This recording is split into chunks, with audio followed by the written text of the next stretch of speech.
In this video, I will be discussing and demonstrating various adjustments and advancements that you can make to the GOATA bow hip exercise to help meet your level of fitness or exhaustion for the day. This video will be good to follow along with, as well as revisit throughout your GOATA journey to see if there's anything that you might like to add or have been missing from the bow hip exercise. To begin, we'll start, as always, in the child rocker position.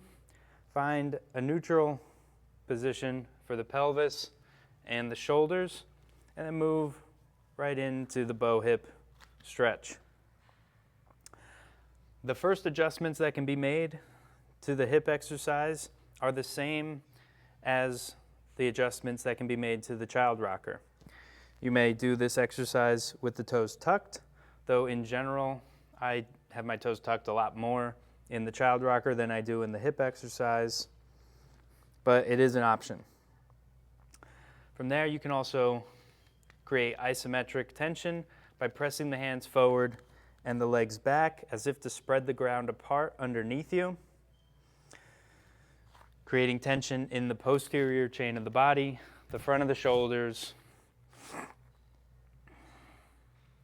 or you can create tension in the opposite direction by pulling your hands towards you and your knees up as if to shrink the ground, pinch the ground underneath you to create tension underneath the shoulder, in the front of the hip, and the front of the core.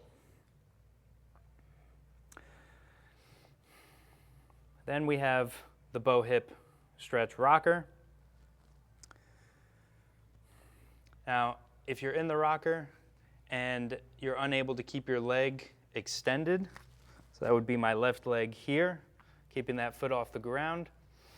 If that left hip gets tired, you can place your toe down on the ground and it'll shorten the range of motion of your rocker, but it'll allow you to continue with the rocking, and then you can lift the leg back up whenever you feel ready and begin to build endurance in that glute to be able to hold the leg in the air.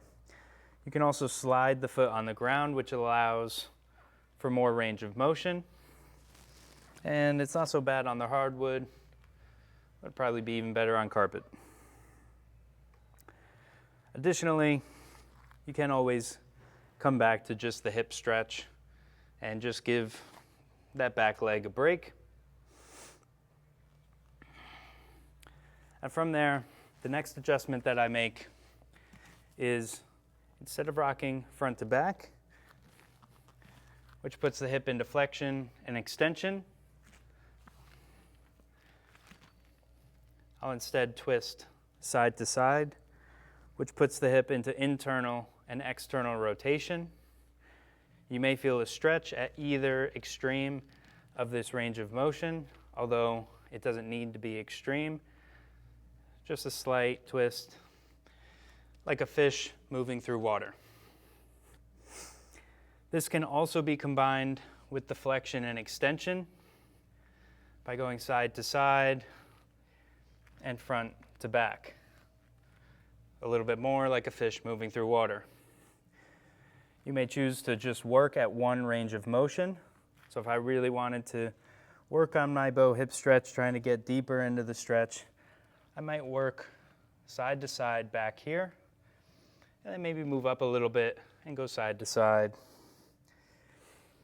Now, while I'm in this position, I can hold one extreme side to side and any other combination of hip flexion or extension, and then create that internal tension by spreading the ground apart or pulling it in. It is a little more challenging to hold that tension, but challenging isn't bad. It's only challenging. Now, the next adjustment, and possibly the last adjustment that I make to the bow hip exercise, is instead of flexion or extension or internal and external rotation, you have more abduction and adduction. So that's abduction and adduction. Fancy anatomical ways of saying moving your hips like an airplane, turning through the air. Banking left and banking right. I might have gotten that backwards. I don't have my pilot's license, so please forgive me.